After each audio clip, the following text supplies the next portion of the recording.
ये भीड़ बता रही है कि अब नरेंद्र मोदी की सरकार ज्यादा दिन तक चलने वाली नहीं है, सरकार गिरने वाली है, क्योंकि युवाओं ने मोर्चा संभाल लिया है और खुल करके अब नरेंद्र मोदी से इस्तीफे की मांग की जा रही है। सौरभ गोपाल राय लिखते हैं कि 20 तारीख तक सरकार ने अगर सोनम वांगचुक के नेतृत्व में छात्र युवाओं की आवाज सुनकर शिक्षा मंत्री को नहीं हटाया और पुलिस के दम पर कॉकरोच आंदोलन को दबाने की कोशिश की तो मजबूर होकर देश के छात्र युवा मोदी हटाओ देश बचाओ की आवाज को बुलंद कर देंगे। चलिए, आंदोलन सिर्फ दिल्ली के जंतर मंतर पर नहीं बल्कि आंदोलन जो है और कहीं हो रहा है। उत्तराखंड में देवभूमि कहा जाता है उत्तराखंड को, वहां पर भी आंदोलन हो रहा है। मोनिका सिंह लिखती हैं, लोग बिना डरे मोदी सरकार का विरोध करना शुरू कर दिए हैं। ऋषिकेश में सड़क चौड़ीकरण के लिए 3000 पेड़ काटे जाने के खिलाफ आम लोग भाजपा सरकार का विरोध कर रहे हैं। जिस जनता को कहा जाता था कि जनता मरी हुई है, वो जनता अब जग गई हो, जनता उठ गई हो, जनता जिंदा हो गई है, सरकार के नाक में दम कर दिया है। अब आप जरा दोस्तों इस फोटो को देखिए फुल स्क्रीन। दिनेश पुरोहित कहते हैं कि निर्भया और अन्ना का विरोध प्रदर्शन था, किसी को हटाया नहीं गया, किसी की आवाज नहीं दबाई गई, किसी मीडिया ने प्रदर्शनकारियों को दोषी नहीं ठहराया, किसी ने उन्हें देश विरोधी नहीं कहा। लेकिन अब पिछले 12 सालों में भारत इतना बदल गया है कि यहां पर जो है देशद्रोही, गद्दार और ना जाने क्या क्या बोला जा रहा है। मोहम्मद अफजल आलम जो है ट्वीट करते हैं कि अभिजीत दीप के हवाले से दिल्ली पुलिस वर्दी उतार दे और भाजपा मुख्यालय के बाहर जाकर बोले मैं भी चौकीदार। मतलब दिल्ली पुलिस के लोग अब जरा सा भी कंप्रोमाइज नहीं कर रहे हैं इस आंदोलनकारियों के साथ। करेंगे भी क्यों भाई, अब तो सतीश गोलचा साहब चले गए, अनुराग कुमार जी नए कमिश्नर के तौर पर चार्ज ले चुके हैं। अनुराग कुमार जी अब दिल्ली पुलिस को चला रहे हैं। दिल्ली पुलिस के मालिक सर्वे सर्वा अब अनुराग कुमार जी हैं। और देखिए, कॉकरोच इज बैक के हैंडल्स लिखा जाता है, SOS, tear gas guns have arrived, request everyone to reach Jantar Mantar. मतलब टीयर गैस के गन्स जो है अब जंतर मंतर पर आ चुका है और जनता से अपील है आप लोग दिल्ली के जंतर मंतर तत्काल पहुंचिए। और अब जो खबर सामने आ रही है, बच्चा शिक्षा मंत्री से इस्तीफा मांग रहा है।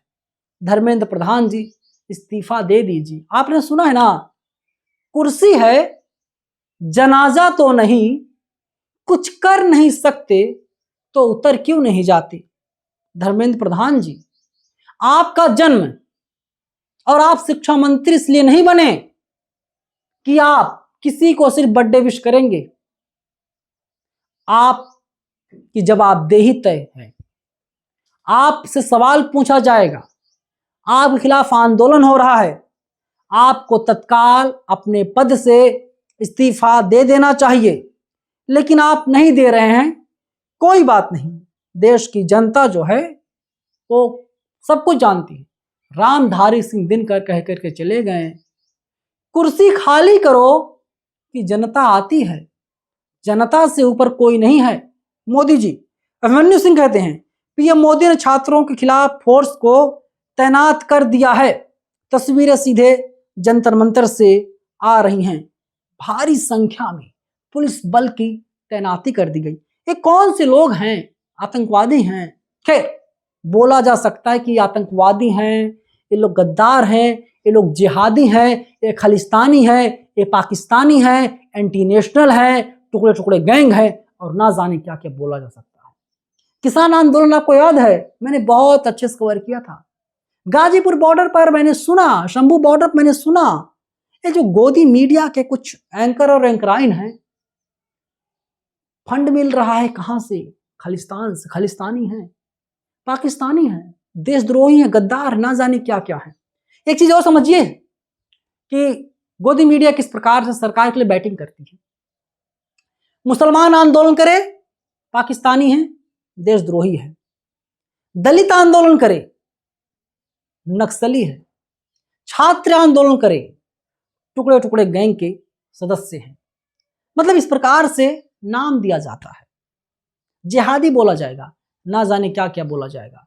तो जाहिर सी बात है सरकार डरी हुई है। आपको याद है 2022 का विधानसभा चुनाव होने वाला था, किसानों का आंदोलन चल रहा था, सरकार 3 कानून लेकर के आई थी और सरकार को लगा कि अब भाजपा नहीं जीतेगी उत्तर प्रदेश में, उत्तराखंड में।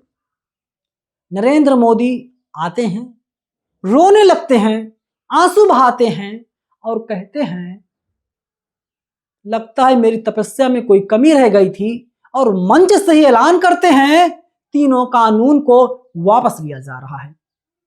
इसीलिए कहता हूं डर सबको लगता है, गला सबका सूखता है, झुकती है दुनिया झुकाने वाला चाहिए। किसानों ने शहादत दी, 700 से ज्यादा किसान शहीद हो गए थे, सरकार झुकी और यहां पर भी सरकार झुकेगी। आपको मालूम है जिनके पास बम है, जिनके पास तोप है, जिनके पास तलवार है, जिनके पास जेल है, वे लोग किससे डरते हैं?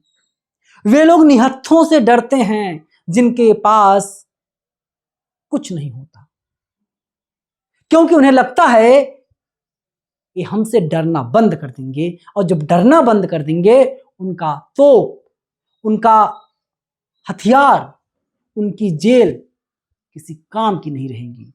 और इसीलिए सरकारें जानती है इनको मना लिया जाए, सरकारें जानती है हल्का बल प्रयोग करके हटा दिया जाए, लेकिन ये भारत के निर्माता हैं, भारत के भविष्य हैं, ये लोग कहां डरने वाले हैं, ये लोग कहां हटने वाले हैं, ये लोग कहां झुकने वाले हैं। और इसीलिए अब सरकार को ही झुकना पड़ेगा, सरकार को ही आगे आकर के बातचीत करनी पड़ेगी। और डिमांड यही है ना, धर्मेंद्र प्रधान दिल्ली के जंतर मंतर आए, जंतर मंतर पर आने के बाद गलती माने और मंच से ऐलान कर दें वे शिक्षा मंत्री के पद से इस्तीफा दे रहे हैं। मीडिया में खबर चल जाए जंतर मंतर पहुंचकर धर्मेंद्र प्रधान ने इस्तीफा दे दिया, तब इस देश का नौजवान खुश होगा, तब ये आंदोलन खत्म होगा। क्योंकि CJI, chief justice of India की नजर में हम लोग कॉकरोच हैं। तभी तो कॉकरोच जनता पार्टी का निर्माण हुआ, तभी तो आंदोलन हो रहा है। तो सरकार की नजर में हम लोग क्या होंगे? कीड़े मकोड़े होंगे और ना जाने क्या होंगे। किन किन शब्दों से हम लोगों को अपमानित किया जाता होगा, जिसकी कल्पना हम और आप भी नहीं कर सकते हैं।